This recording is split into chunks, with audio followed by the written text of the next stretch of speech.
नमस्कार दोस्तों। देखो, हर साल जब भी सिविल सर्विसेज का फाइनल रिजल्ट आता है ना, तो उसके बाद कुछ कुछ सिलेक्टेड कैंडिडेट्स की ना स्टोरीज पब्लिश होती हैं अलग अलग न्यूज़पेपर्स में। और उनमें से कुछ स्टोरीज तो ऐसी होती हैं जो वास्तव में काफ़ी इंस्पायर करती हैं, मोटिवेट करती हैं। और टू बी ऑनेस्ट, कुछ स्टोरीज ऐसी भी होती हैं, मुझे लगता है कि मीडिया जानबूझ के बढ़ा चढ़ा के बता देता है ज़्यादा व्यूज़ लेने के लिए। लेकिन आज एक ऐसी स्टोरी आपके साथ शेयर करता हूँ जिसको सुन के ना आपको भी बहुत ज़्यादा मोटिवेशन मिलेगा। ये है रिंकू राही, जिनकी आप तस्वीर देख रहे हो। इनका ना सिलेक्शन हुआ, इनकी इस बार रैंक आई कितने, 683। और हैरानी वाली बात ये है, इन्होंने ना 16th अटेम्प्ट में क्लियर किया। 16th, जी हाँ, आपने बिल्कुल सही सुना, 16वें अटेम्प्ट में इन्होंने एग्जाम को क्लियर किया। और इनकी एज है अभी 41 ईयर्स। ये सुन के सबसे पहला क्वेश्चन तो आपके दिमाग में यही आया होगा, ऐसे कैसे, इतनी एज तक तो पेपर दे ही नहीं सकते। जी हाँ, बिल्कुल जेन्युइन क्वेश्चन आपके दिमाग में आया है। दरअसल ये पीएच कैटेगरी से हैं, तो इनको एज रिलैक्सेशन मिला 32+10। और चूंकि एससी कैटेगरी से हैं, अटेम्प्ट्स अनलिमिटेड हो जाते हैं। लेकिन ये पीएच कैटेगरी में क्यों आए, उसके पीछे जो स्टोरी है ना, वो काफ़ी ज़्यादा इंस्पायर करने वाली है।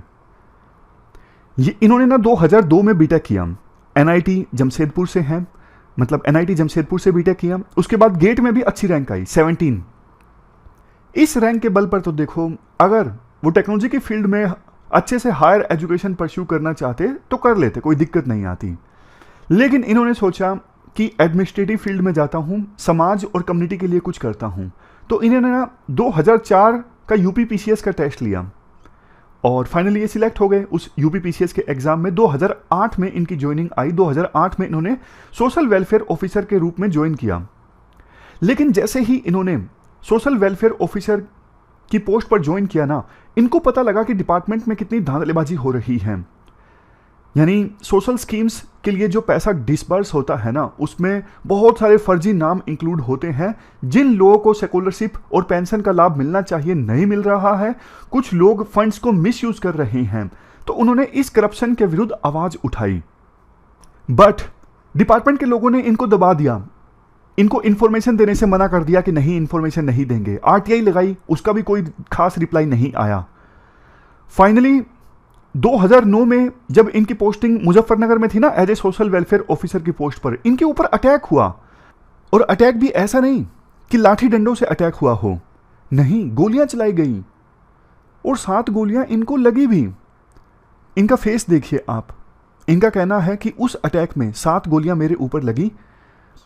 उस अटैक में मैंने एक कान खो दिया, एक आंख खो दी और मेरा जो फेस है, जबड़ा है, पूरी तरह से डिफॉर्म हो गया। तो इनके शरीर की जो हालत हुई ना इस अटैक के बाद, तो फिर ये पीएच कैटेगरी में आ गए। लेकिन देखो, हैरान करने वाली बात ये है, ये सिस्टम के खिलाफ नहीं लड़ रहे थे, सिस्टम इनके खिलाफ लड़ रहा था। इवन अटैक होने के बाद जब ये हॉस्पिटल में एडमिट थे ना, 7 गोलियां लगी, फिर भी इनकी मेडिकल लीव को सैंक्शन नहीं किया गया। ये बोलते हैं कि मेरी मेडिकल लीव उस समय की आज भी पेंडिंग है। जब इनके ऊपर अटैक हुआ उस समय मायावती की सरकार थी, बाद में सरकार चेंज हुई। इनको लगा अब तो देखो पार्टी चेंज हो गई है, रूलिंग पार्टी चेंज हो गई है, अब शायद हालात बदलेंगे। लेकिन हालात नहीं बदले। इन्होंने करप्शन के खिलाफ आवाज उठाई, डिपार्टमेंट के लोग इनके खिलाफ हो गए। और इवन समाजवादी पार्टी जब सत्ता में आई, इन्होंने प्रोटेस्ट किया तो इनको साइकियाट्रिक वार्ड में डाल दिया गया, मतलब एक प्रकार से पागल करार दे दिया गया। सरकार ने कहा कि आप करप्शन के खिलाफ बहुत ज्यादा प्रोटेस्ट करते हो। इसके बाद इन्होंने सोचा क्यों ना मैं अपने आप को मजबूत करूं। मतलब एग्जाम तो देखो पहले से दे ही रहे थे सिविल सर्विसेज का, लेकिन इन्होंने सिविल सर्विसेज के एग्जाम को और ज़रा सीरियसली लेना स्टार्ट कर दिया। इन्होंने कहा देखो, करप्शन के खिलाफ तो मैं आवाज़ उठाता रहा और मुझे काफ़ी घटिया घटिया पोस्टिंग दी गई एज ए पीसीएस ऑफिसर। जैसे आज के समय में इनकी जो पोस्टिंग है ना, वो BR Ambedkar IAS PCS coaching centre है हापुड़ में, वहाँ पर है एज ए कोऑर्डिनेटर। चूँकि कोऑर्डिनेटर है IAS PCS कोचिंग सेंटर में, तो सिलेबस के ज़्यादा टच में आए और अब जाके 16th अटेम्प्ट में इन्होंने एग्ज़ाम क्लियर किया। रैंक आई इनकी 683। इनकी सोच देखो काफ़ी अच्छी है। इनका कहना है 2008 में जब मैंने करप्शन को उजागर किया ना, तो एक गलती ये की, मैंने सारा जो एविडेंस था ना सिर्फ मेरे पास था, और अपराधियों को ये लगा कि अगर मुझे ख़त्म कर दिया जाए, मतलब मुझे मार दिया जाए, तो सारा एविडेंस ख़त्म हो जाएगा। जैसे पुरानी हिंदी फिल्मों में दिखाते हैं ना, फाइल किसी जर्नलिस्ट के पास है या फिर वकील के पास है, तो विलेन लोग, गुंडे लोग उसे मार देते हैं और फाइल ले लेते हैं। तो कुछ ये गलती इन्होंने की, लेकिन वो बोलते हैं मैंने अपनी गलतियों से सीखा, अब मैं साथ के साथ ऑब्जर्वेशन कर देता हूँ फाइल में और सोशल मीडिया पर भी डाल देता हूँ, ताकि सबूत जो है मेरे मरने के साथ में ख़त्म ना हो। लेकिन बाद में तो मुझे अच्छी अच्छी पोस्टिंग मिली नहीं, मुझे ऐसी पोस्टिंग्स दी गई जहाँ पे मैं कुछ कर ना सकूँ।